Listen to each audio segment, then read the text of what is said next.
Olá, boa noite a todos, boa noite a todas. Meu nome é Braiane e eu gostaria de agradecer, primeiramente, a presença da doutora Andressa, que generosamente aceitou nosso convite para uma live, para nossa live de hoje, cujo tema é Benefícios da Endocrinologia e da Alimentação Natural na Saúde dos PETs, na prática clínica. Então, agradecer também a disposição de cada um de vocês que estão conosco nessa noite. É, Espero que estejam todos bem. A nossa escola agradece que estejam prestigiando nosso conteúdo de hoje. Sejam muito bem-vindos. Agradecendo também ao suporte do Miguel, que está aqui nos bastidores conosco. E vamos lá, vamos falar do que a gente gosta de fazer, né? Somos seres humanos que gostamos de cuidar de animais e de outras espécies, como diria um professor nosso, né? Outras espécies. Então, nosso objetivo sempre é estar nos aprimorando em benefício dos animais. Esse é o nosso propósito maior aqui hoje, né? Então, eu gostaria de dar as boas-vindas à Andressa. Se ela quiser abrir o microfone, se apresentar, Boa falar um pouquinho. noite, tudo bom? Obrigada, Briane, pelo convite, obrigada pela presença do pessoal.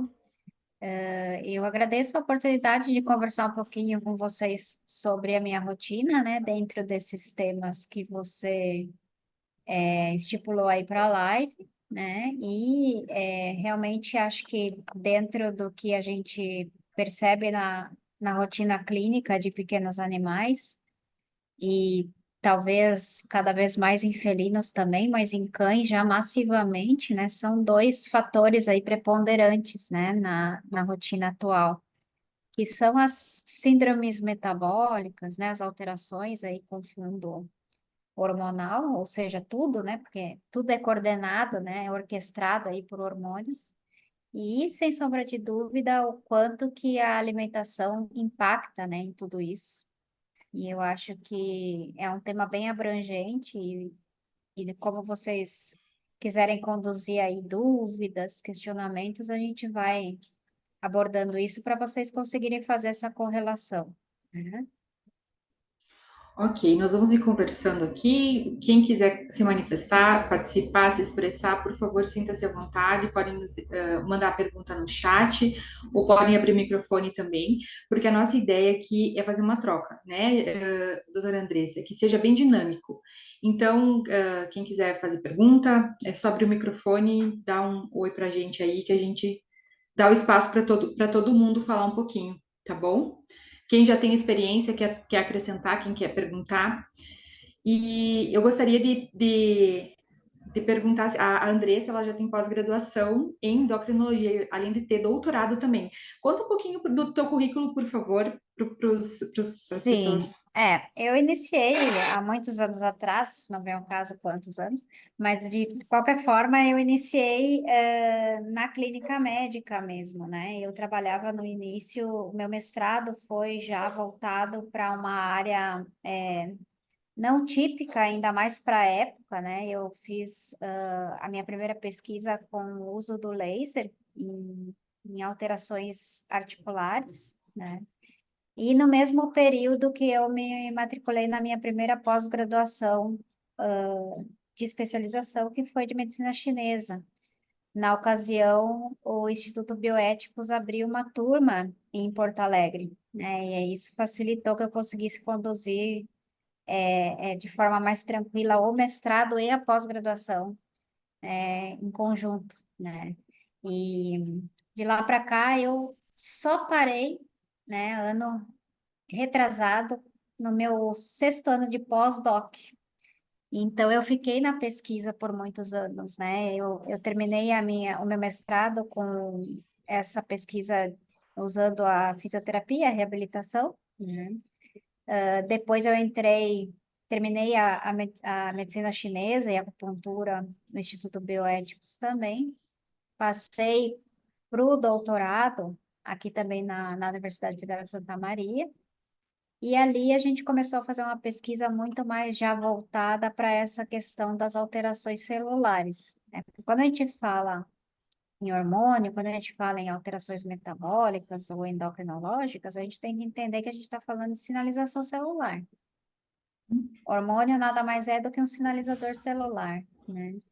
E naquela época a gente começou a fazer pesquisas que envolviam o uso de hormônios especificamente, né? Quando eu fiz a minha pesquisa com anabólicos, e nós avaliamos cognição, nós avaliamos memória, nós avaliamos comportamento de ansiedade, né? Tudo relacionado à parte comportamental. E isso a gente tem hoje muita correlação clínica, né? Quando a gente fala no número de pacientes que a gente tem com disfunção cognitiva, demência, né? E como que o uso desses hormônios afetam em termos de sistema nervoso central, porque a minha pesquisa ela foi muito voltada para uma visão microscópica da coisa. A minha orientadora, ela trabalha também na pós-graduação da bioquímica, e nós Uhum. estudamos a sinalização neuronal influenciada pela ação desses anabólicos. E aí a gente conseguiu correlacionar isso com com os comportamentos, vamos dizer assim. A gente avaliou vários protocolos e dois tipos de anabólicos, né? E no meio disso tudo, a pesquisa envolveu muitos parâmetros e muitos marcadores de estresse oxidativo, né? Que hoje em dia tá todo mundo abordando tanto na rotina, e na época que eu comecei que eu finalizei o meu pós, meu doutorado, iniciei o primeiro ano do pós-doutorado, nem se falava. O pessoal não falava, vou usar um antioxidante, né? Tô com diabetes, então eu vou associar a berberina. Tô com uma alteração hepatobiliar, vou usar uma curcumina. Na época que a gente começou as pesquisas, isso também não era muito rotina clínica, né? Hoje em dia a gente consegue ver como tudo isso já fazia sentido na época, né? Então a gente consegue enxergar a aplicabilidade de todo esse conhecimento celular na rotina. E junto com tudo isso, eu comecei a fazer as formações. Eu nunca estudei nutrição, né? Eu nunca fiz uma pós-graduação em nutrição animal, mas eu comecei a estudar, a fazer dezenas de cursos de diferentes abordagens em alimentação natural. Inclusive, eu comecei a atender a alimentação natural e por isso eu fui estudar endocrinologia. Porque é quase impossível desvincular uma coisa da outra. Assim, a grande maioria dos pacientes que chegam são pacientes que têm sobrepeso, que têm alteração em parâmetros bioquímicos aí que envolvem, né, sinalizações hormonais. Então, eu fui buscando, né, preencher essas lacunas que a rotina acabavam me apresentando. E entrei, então, por fim, na minha última pós-graduação, que foi a de endocrinologia e metabologia, né? Então, a gente, na rotina, Braiane, o que eu mais encontro são, assim, tenho bastante paciente renal também, que é normal encaminhar em paciente renal para alimentação natural, né? Mas, assim, a grande maioria dos pacientes são pacientes com alterações endocrinológicas. E mais que isso, muitas vezes que passaram tempo com alguma tentativa de manejo que tardou a se perceber que tinha fundo endocrinológico. Por exemplo, um exemplo que eu vou te dar da rotina mesmo, tá? O paciente tem diarreia crônica, vômito crônico. O paciente tem pancreatite recorrente, já é a quarta vez que tem pancreatite, né? E aí a gente tem aquele delay, né, de lembrar que tudo isso aí, né, inicia na alteração hormonal, né, inicia lá numa disfunção metabólica. E aí é isso que a gente percebe. Quando eu ia buscar o porquê o paciente tinha tanta alteração, normalmente caía dentro da endocrinologia. E aí acho que é isso que precisa a importância da gente estar aqui conversando e da gente estar tentando entender como ligar essas coisas é essa, né? Perceber quando tem o fundo hormonal envolvido e de que forma que você consegue contribuir, porque uma das grandes questões da alimentação é que normalmente o paciente tem comorbidade associada, né? Então, ele tem uma doença hepática e uma doença renal. Qual que você vai atender com a ração? Uhum. Aí você vai escolher, né? O que que eu quero salvar e o que que eu quero deixar né, que sobreviva à minha alimentação, porque são coisas distintas, né? Então, na alimentação natural, você consegue atender qualquer situação, né? Pacientes com múltiplas comorbidades, você consegue atender na alimentação natural. E a resposta que você tem do paciente é muito rápida, né? Você tem uma mudança de perfil muito rápido em exames, na apresentação clínica do paciente. Então, acho que essa é a principal importância de você conseguir abrir a mente para esse tipo de abordagem também. Nossa, que material rico. Eu sou uma admiradora do trabalho da doutora Andressa. Eu gostaria de falar isso. E eu Obrigada. venho, sou mesmo, eu acompanho o teu trabalho já há tempos, há bastante tempo. A Andressa é muito reconhecida aqui em Santa Maria, né? A escola é daqui, ela é muito reconhecida no meio entre os nossos colegas pelo trabalho que ela realiza. E esse pioneirismo, né? Que eu costumo dizer que a gente percebe quando a pessoa tem esse ímpeto de descobrir as coisas através da própria percepção, né? Então, por exemplo, tu iniciou um trabalho pioneiro e tu mesma foi, através das dificuldades do teu cotidiano, tu foi Exato. percebendo o que tu precisava e tu foi buscando. Então, foi, Isso. tipo, tu foi te nutrindo daquilo que tu estava precisando agregar para os teus pacientes, né? De uma forma, assim, de raciocínio. Isso é uma inteligência. Isso é inteligência, né? Quando a gente consegue perceber as necessidades nossas e as dos nossos pacientes. Isso é bastante maturidade profissional dentro do meu humilde ponto de vista, né? Quando a gente atingir esse patamar. E interessante que tu traz essa notícia, né, da alimentação, porque o que eu percebo é que todas as culturas, de alguma forma, todas as ciências, agora eu vou abordar a medicina chinesa, que eu sei que tu também é culturista, né? Tu citou a tua pós-graduação. Primeira coisa que a pessoa, o terapeuta, o médico, ele olha é a alimentação, né? Antes até de Exato. nós entrarmos aí com um protocolo de cirúrgico, que seria agulhas, né? Então, Uhum. sempre alimentação primeiro. O que que o paciente precisa e o que ele não pode ingerir, o que que está sendo tóxico para ele de alguma forma, né? Exato.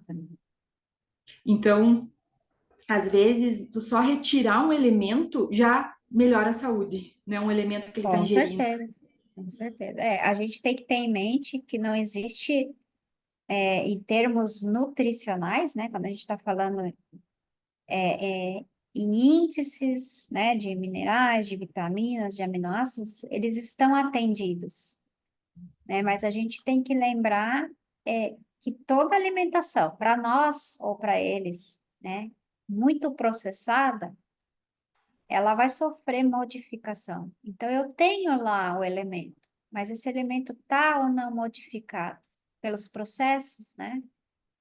Que vão resultar em moléculas que eventualmente são, inclusive, reconhecidas como fatores antigênicos no organismo, né? Aí, quando a gente fala de hipersensibilidade alimentar, é um contrassenso você imaginar que um carnívoro tem alergia à carne. Então, por que que isso acontece, né? Quais que são as bases, né? E eu acho que, Brian, né, a gente tem o mesmo pensamento clínico, que não adianta nada você tratar doença nenhuma se você não tiver um terreno biológico limpo, né? Nenhuma doença se instalou, né? Caiu do céu na cabeça do paciente. Toda doença começa com uma alteração de terreno biológico, né? E hoje a gente vê isso com muita frequência, mas a gente está falando de 18 anos atrás, né? Quando você falava que uma emoção poderia causar uma doença, né? Que você não tem como dissociar, né? O psicossomático que a gente ouvia falar, né? Você não tem como dissociar a emoção de doença, de saúde, né? É isso que eu acho que a gente já está nesse patamar com os pets também. É, eu estou ansiosa, eu fico com gastrite.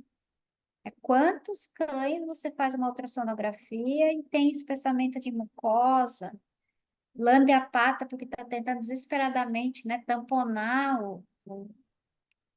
o desconforto esofágico, gástrico que ele tem, a gente percebe, o paciente não consegue parar quieto na consulta, é um nível de estresse, né? Então, é isso que a gente precisa entender. Ele está inserido dentro de um contexto, né, totalmente diferente daquilo que ele foi, vamos dizer assim, selecionado para ser, né? Então, esse fator de ruptura aí mental já é um impacto hormonal absurdo, porque quando a gente fala em estresse crônico, a gente está falando em hipercortisolismo psicológico, psíquico, emocional. Então, às vezes, você faz 1, 2, 3, 4, 5 testes de supressão por dexametasona. Nada dá positivo, mas você está vendo o paciente fritando, né? Porque ele está num nível de ansiedade. Então, não adianta você medicar esse animal se você não tratar, né, toda a circunstância que levou esse paciente a chegar nesse ponto. Então, é isso que eu acho que é importante, essa visão, e eu acho que é isso que eu penso quando eu criei a Care com o slogan de veterinária integrativa, né? Uhum. Porque o alternativa já foi banida há anos, né? Não existe nada alternativo. A gente não vai usar uma coisa em detrimento de outra. Não é esse a ideia. Mas a gente precisa enxergar o contexto total, né? Uma visão de todo o paciente, não só da manifestação da doença. Senão você vai corrigir hoje com uma medicação e daqui 2, 3 meses vai se manifestar de novo. Então, e a endocrinologia, por incrível que possa parecer, para as pessoas que são mais pragmáticas ou cartesianas, né? Ela não é só um hormônio e um receptor, ela tem muitos fatores, cofatores que estão associados, né? Então, e um desses cofatores, sem sombra de dúvida, é o nutricional, né? Não qual é o maior disruptor endócrino que existe? O alimento. Então, eu não consigo entender como abordar um paciente com disfunção hormonal sem pensar na alimentação. E para nenhum manejo de nada, para falar a verdade, né? O paciente oncológico, paciente renal, paciente dermatológico, o paciente, se ele não tiver uma boa alimentação, qualquer tratamento vai ser de alcance limitado, no meu ponto de vista, né?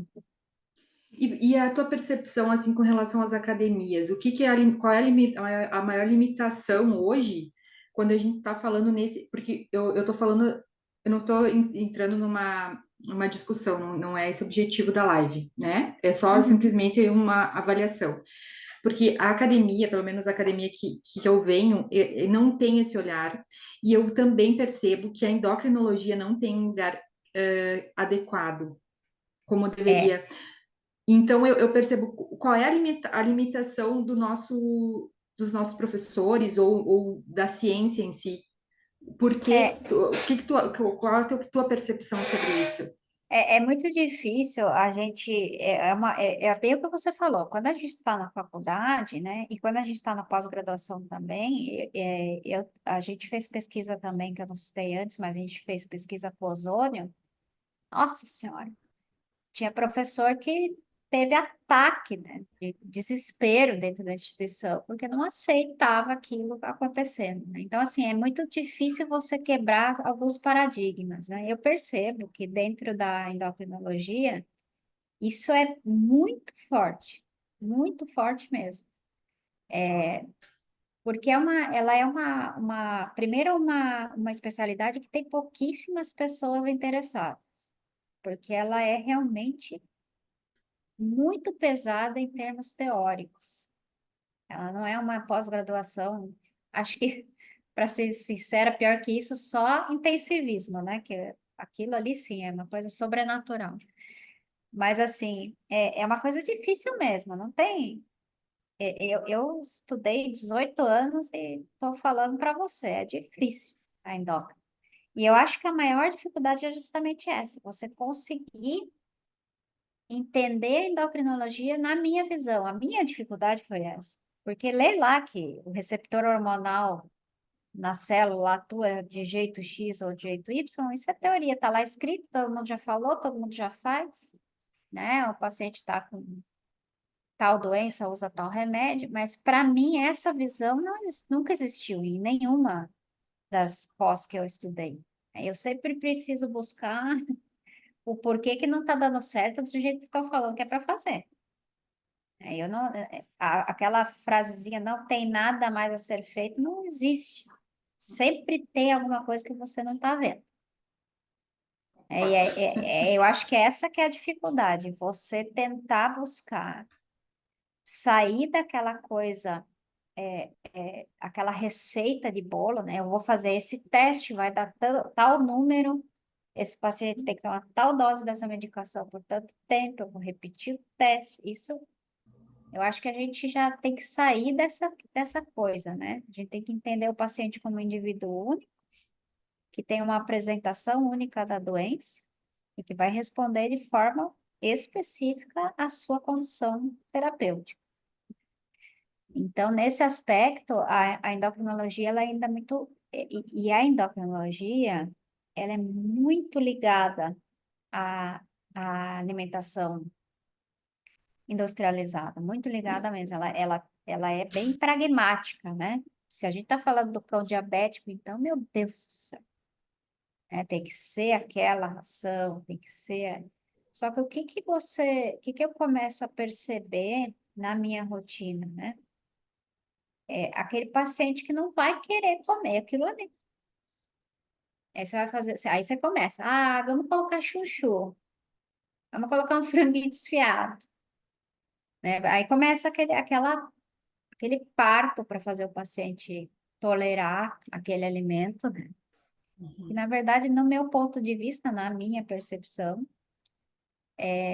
nós, e eu dei muita sorte de encontrar nesse meio o professor que é o meu mentor, que também tem uma visão muito para esse aspecto, né, sobre não castrar de forma genérica todos os pacientes, sobre parar de querer que o paciente faça o que a gente quer que ele faça e acabou, e a gente é que tem que se virar para atender o paciente. Então, não tem essa de o cachorro vai comer 50 gramas de ração para diabético, vai receber tantas unidades de insulina, isso não funciona.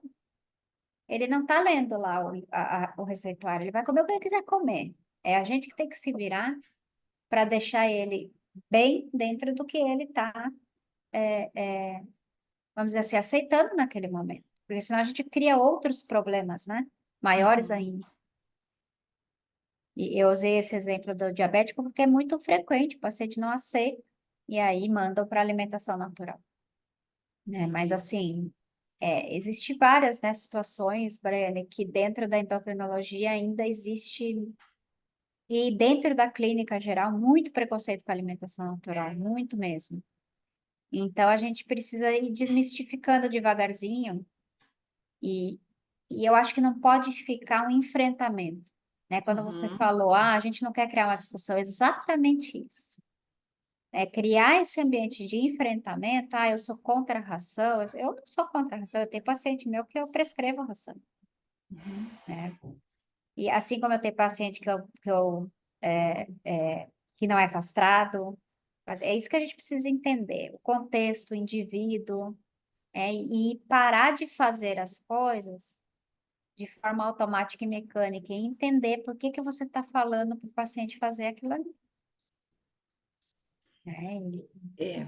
Eu tava te ouvindo aqui pensando assim, o que que é o integrativo? Na verdade, não é uma exclusão de técnicas. Não, Quando é necessário, a gente vai usar uma abordagem alopática ou vai com utilizar certeza, uma ração na com alimentação, porque certeza. eu acho que, dentro do que eu percebo, eu utilizaria o termo bom senso, né, para todo Uhum, clínico, porque cada paciente é único. E aí tu exato, citou o diabetes, ele já é um paciente resistente, essa patologia já está relacionada à resistência, né? A gente vê que os receptores aí estão resistentes e é uma resistência do paciente também. exato. E Então, é modular, né? É a questão da modulação, né? exato, exatamente. É isso que eu falo. A gente tem que ver qual é o que que o paciente está apresentando.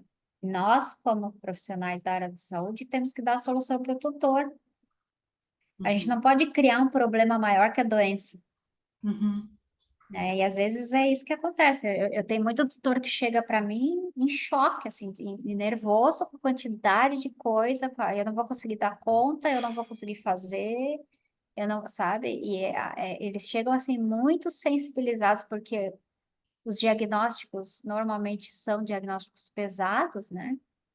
uhum. Que impactam muito na qualidade de vida do paciente, com alteração hormonal. Normalmente é muito pesada a doença hormonal. E o tutor muito, muito sensibilizado. Então, a maioria chega para mim nesse estresse, sabe? Eu não vou dar conta, não vou conseguir fazer. E aí, a minha primeira ação sempre é: tira tudo, começa tudo do zero, porque senão o tutor não dá conta do paciente. É muita coisa, muita informação, né? Muita carga emocional que ele, no fim, também descarrega naquele paciente, né? Não, não é fácil. Sinalizadores biológicos de campo são os PETs, né? O dos campos Exato, eu já eletromagnéticos. sei tudo o que está acontecendo com a maioria das pessoas quando o cachorro, eu atendo o cachorro, É. é impressionante, né? Aí você começa a falar, né? Eu começo a falar da modulação intestinal, dos protocolos, né? Dos 4 R's, começa a falar. Aí o tutor fica assim, ai, meu Deus, é a mesma coisa que comigo, porque eu também estou usando. Eu disse, você está usando, você vai poder dividir com ele, né? Porque começa a bater. Tudo que o tutor tem, o cachorro tem. É impressionante. É impressionante. E às vezes o nosso trabalho é justamente atender o tutor, né? Dar esse amparo. Eu acho que é um amparo emocional, eu diria, Ah, com certeza. Com certeza. Ainda o né? paciente hormonal, isso com certeza. Porque E é um assim, pânico, né? não, eu tava pensando, tu chegar e largar um monte de coisa para ele mudar rapidamente, É um é muita parto. informação. É É. muita informação para uma pessoa que tá emocionalmente fragilizada, né? Exato. E a diabetes é exatamente isso. Você pega uma pessoa que não tem zero intimidade com uma seringa e uma agulha e você diz para ela que a partir de hoje ela vai ter que fazer de 12 em 12 horas injeção do cachorro dela. Que Uhum, eventualmente é um bichinho tranquilo, mas eventualmente é um demônio. Curioso, você não consegue fazer nenhum exame clínico. Imagina aplicar uhum, insulina. uhum. Então é difícil, é bem intenso. Andressa, e assim, ó, com relação às terapêuticas, né? Quando a gente está falando em paciente com um quadro endocrinológico, a alimentação natural ela entraria na tua rotina. A alimentação natural entra como carro-chefe, é a base. E depois disso, quais são as ferramentas que tu costuma utilizar para regular, fazer essa modulação hormonal? Na, na verdade, assim, quando o paciente tem uma alteração endócrina, ele não vai fugir do uso da alopatia. É impossível tratar, né? Se eu tenho uma deficiência de um hormônio, eu não tenho como, ou excesso, né, de algum, eu preciso usar um tratamento alopático. Eu uso a alimentação natural como um adjuvante desse tratamento. E Uhum, fora isso, obviamente, eu uso os nutracêuticos, né? Eu faço prescrições nutracêuticas e aí essa é a vantagem de você entender a sinalização celular da doença, né? Porque você uhum, consegue usar substâncias aí isoladas normalmente de alimentos, né? Que foram só para exemplificar, né? O açafrão, que tem a cúrcuma, que tem a curcumina, né? Então, o nutracêutico é justamente essa partícula ativa, né? Ou essa partícula que tem ação terapêutica. Existe uma linha de pessoas que preferem o alimento, né? Usar o alimento, porque haveria uma razão específica para estar naquele contexto, né? Que são os mais naturopatas, né? E Uhum, existe os que usam a partícula em específico, que é o meu caso. Eu faço uma prescrição.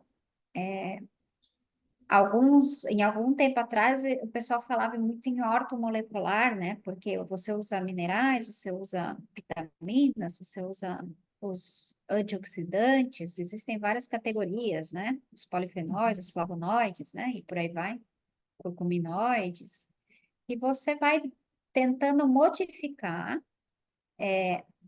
a transcrição dos fatores que fazem aquela doença se perpetuar, né? Então, a gente sabe que existe aí uma cascata inflamatória, uma cascata de sinalização de hipóxia, de várias alterações, né?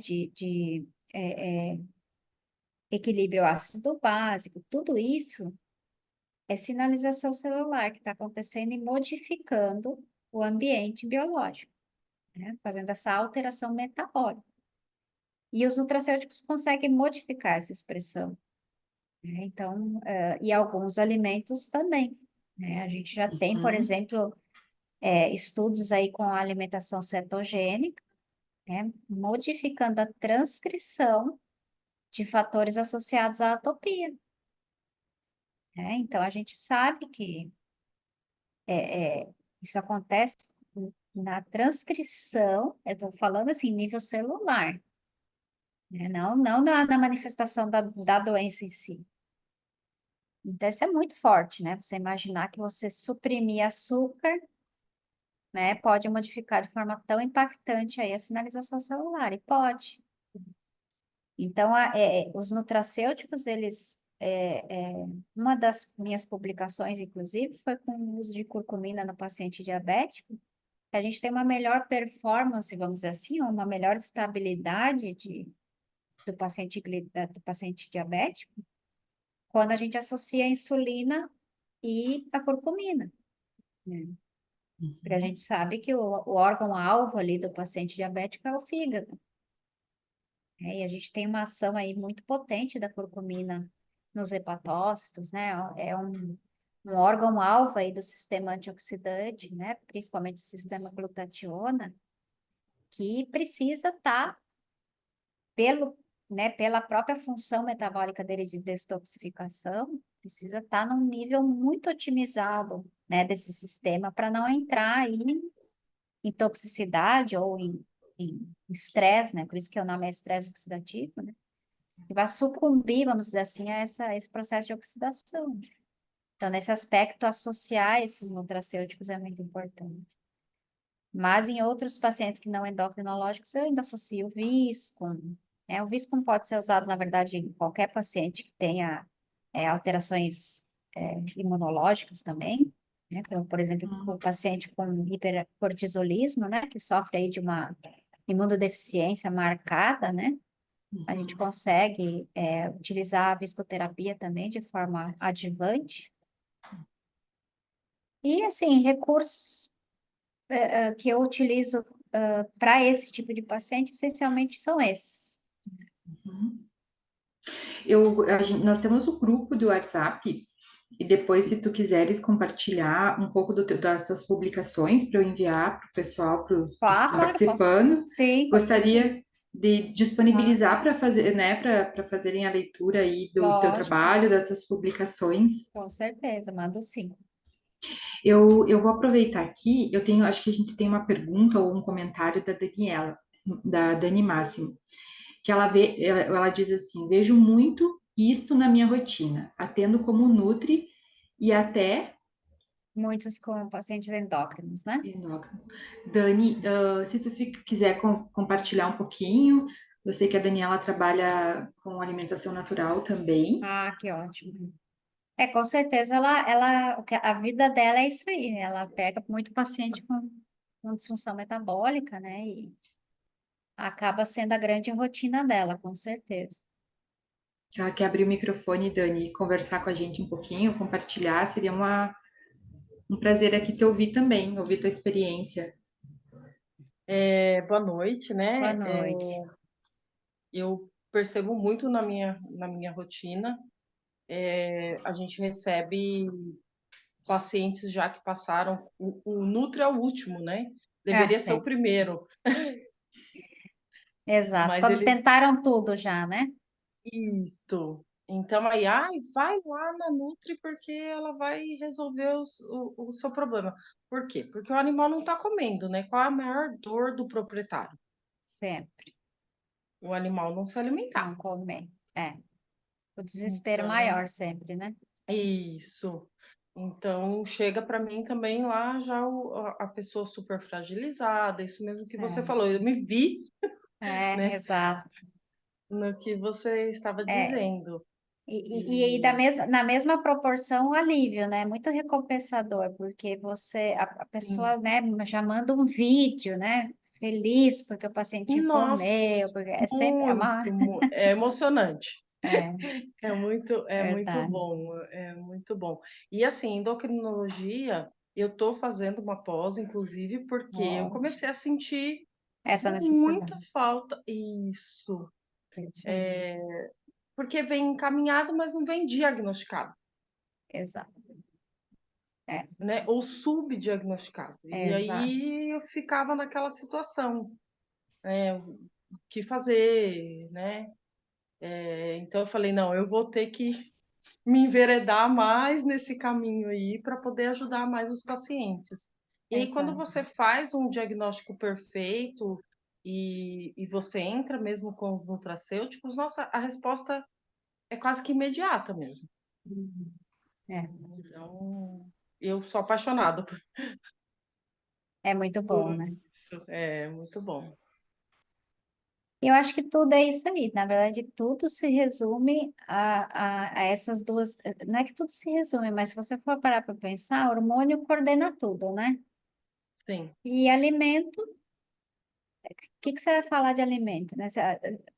Não existe nenhuma dúvida, né? As pessoas podem questionar, e isso acontece, né, com muita frequência, a modalidade que você vai usar da alimentação natural. Em particular, não tenho preconceito com coisa nenhuma, nem com ração, Uhum. nem com alimentação Sim, cozida, nem com alimentação crua, nem se a pessoa quiser dar um frango para o cachorro. Eu acho que precisa ser assim, o que que o cachorro está aceitando e como ele está respondendo, né? Então, eu não tenho exato. preconceito. Agora, sim, o que a gente tem que ter em mente é de não tornar a vida do tutor um inferno. Porque eu percebo assim que tem gente que é muito inflexível, irredutível, né? O meu paciente Sim, só come dieta crua. Isso sim. dificulta, eventualmente,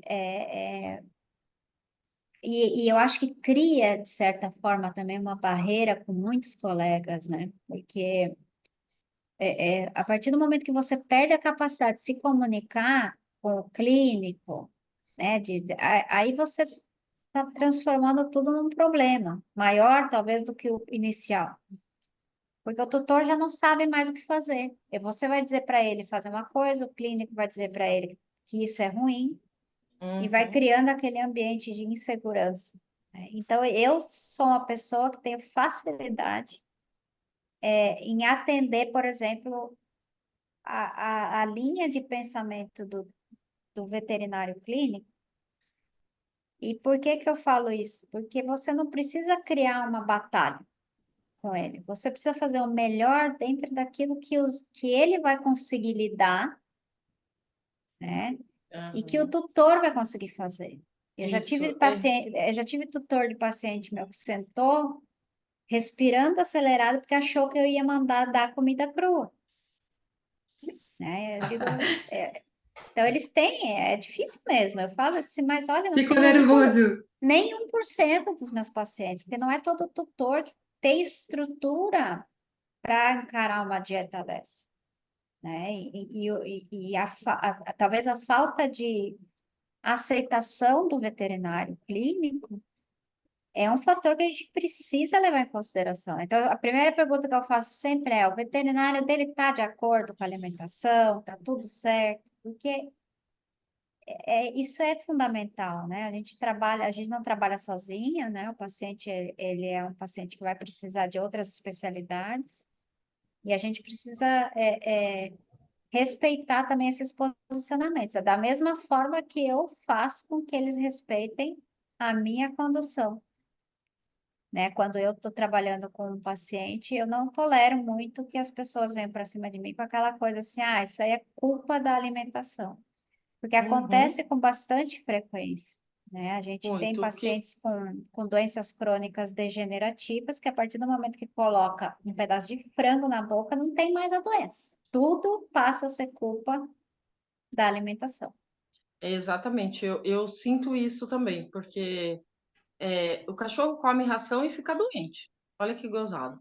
Mas aí ele Mas passa a comer nunca alimentação, passa de mágica, entendeu? Ele não pode ficar doente. isso, Ah, mas eu queria perguntar para vocês, desculpem que eu vou ser eu vou ser o carrasco aqui. De onde vocês imaginam que vem essa mentalidade dos nossos colegas? Vocês acham que é da indústria? Porque existe um mercado que quer, né, tipo, vender a ração pronta, tem os seus benefícios de praticidade e tudo mais. Ou vocês acham que o veterinário, nossos colegas, nossa classe, digo, nós veterinários temos dificuldade em aceitar alguma coisa, alguma consideração nova? Se esse é um bloqueio nosso ou ou simplesmente é algo que embutiram na mentalidade do veterinário que tem que comer ração? E, é, pode falar, Dani. o que eu vejo é assim, eu sou formada há 28 anos, então faz bastante tempo. Então, quando eu me formei, a ração estava entrando com muita força, né, Uhum. no mercado. Então, eu acho que a mentalidade ela foi formada mesmo. Então, as pessoas elas têm um preconceito por achar que a alimentação natural não vai ter os componentes, os ingredientes, e a gente faz a olho, que né, tem muito essa dúvida. Então, sempre a gente tem que ficar comprovando o trabalho, comprovando o trabalho, comprovando o trabalho. Né? Essa é uma dificuldade que eu sinto.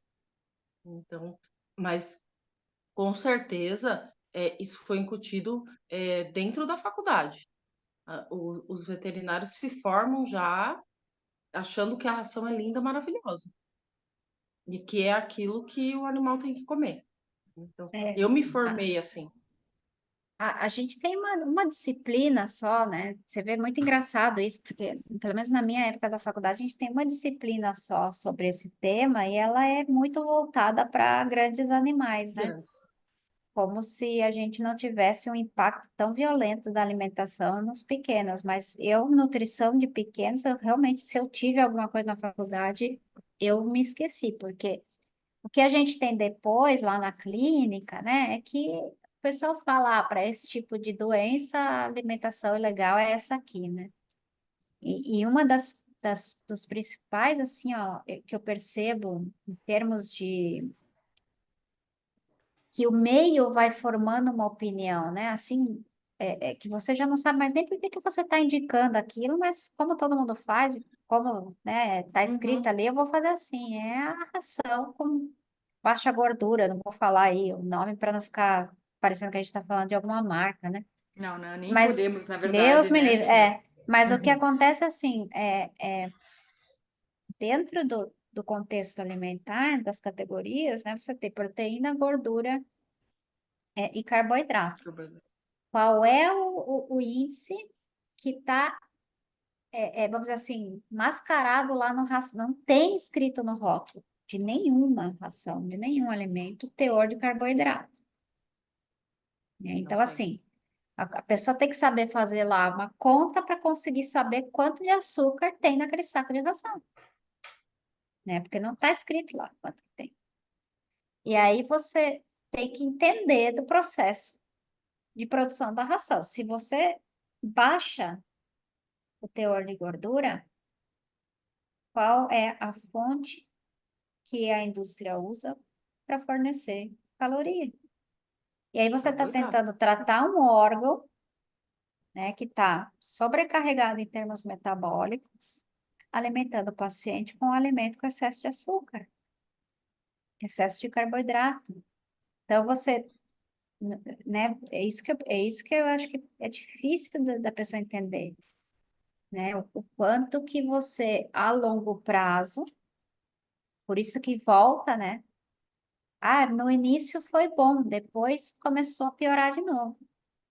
Porque você tem que entender aí, você tem que entender de endocrinologia, né? Você tem que saber qual é o que que acontece quando você tem hiperglicemia, né? Aí você não consegue ver, às vezes você pede lá os exames bioquímicos, a glicemia tá normal, tá tudo tranquilo, só que você não pediu insulina.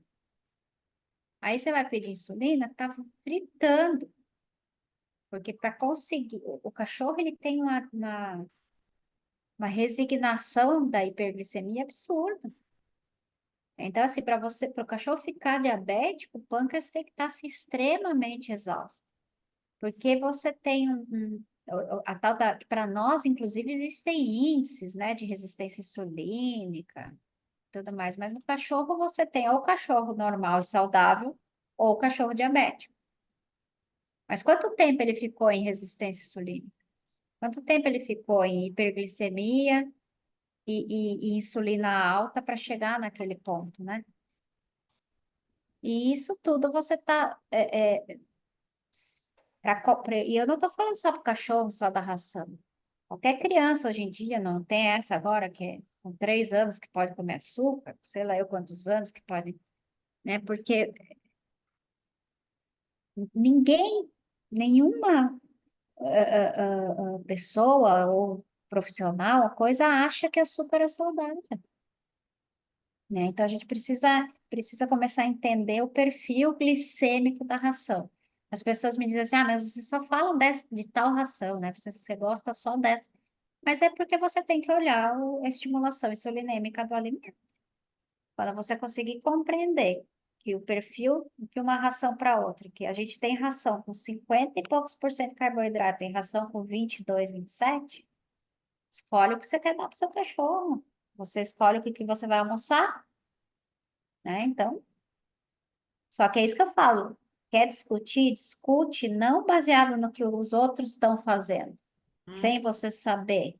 Me Uhum. explica por que que você acha que em termos metabólicos aquilo ali vai ser melhor, né? Pronto, daí a gente vai fazer sem problema nenhum. Tá dando certo? Segue fazendo, filho. É o que eu falo, eu não convenço ninguém, nunca, a nada. Quer fazer? Tá dando certo o que você tá fazendo?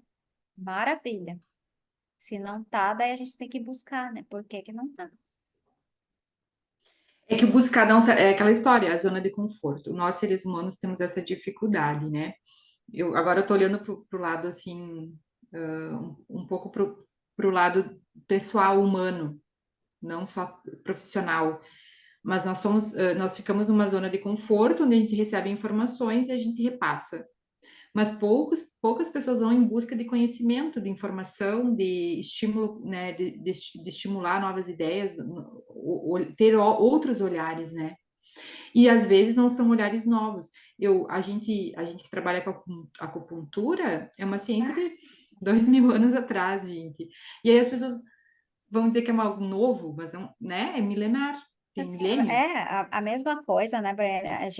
Na verdade, parece que a gente escolheu a dedo só coisas polêmicas, porque quando a gente fala em ozônio, que as pessoas ficam tão transtornadas, né, e ficam assim, não, eu fico tentando entender, né, porque para mim, que passei 16 anos estudando estresse oxidativo, eu tenho zero dificuldade em entender mecanismo de ozônio. Porque se você está trabalhando com uma molécula oxidante, e que existem tantas outras coisas que se usa, que a pessoa está usando todo dia ali, tem a mesma ação, né? Você está fazendo oxidação por luz, você está fazendo oxidação por medicação, né? Mas falou a palavra ozônio se torna um tabu, é uma coisa assim, é inacreditável, né? Porque e isso vira um enfrentamento muito maior do que alimentação, e eu nem vou entrar porque não é o tema, mas eu quero só dizer assim que são coisas que a gente precisa aprender a deixar de ter um conceito pré-estabelecido sobre Uhum. aquilo e tentar entender. Mas entender assim, ó, não o que está escrito na bula ou o que o fulano falou que está no rótulo, Entender o que você está fazendo em nível celular. Uhum. Enquanto você não entender o que você está fazendo no nível celular, não dá para discutir, porque a pessoa vai dizer que é contra o ozônio sem entender a ação metabólica. Então, é contra eu da carne, é contra eu da. E aí começa a ficar aqueles enfrentamentos, né? Acho que é isso que é importante, a gente discutir, a gente falar, a gente conseguir se comunicar, Uhum. isso é muito importante.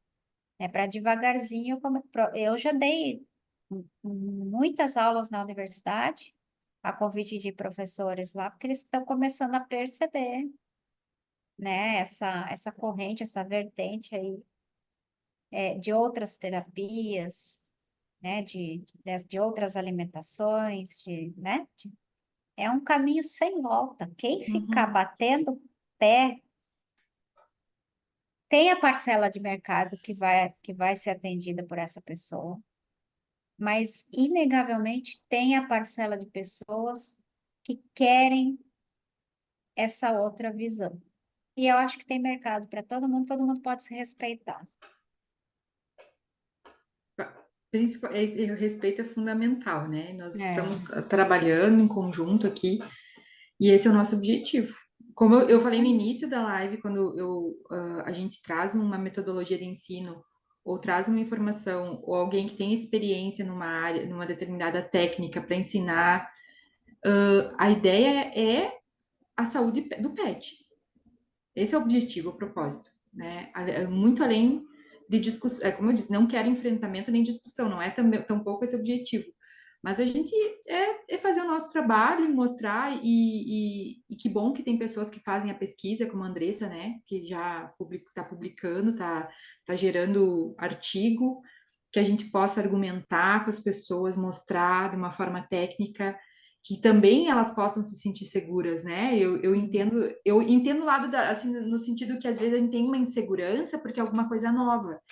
Então, às vezes tem tanto burilamento que a gente fica inseguro. Para que lado eu vou, né? Que se realmente o Uhum. ozônio é bom, é seguro, mas tem tanta crítica, mas que a gente possa ter esse olhar pessoal, individual de estudar, né? Que através do estudo a gente vai chegar a um bom lugar.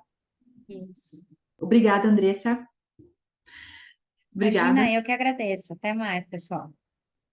Uma ótima noite de descanso, que passem bem e esperamos vocês nos nossos cursos agora que iniciam brevemente.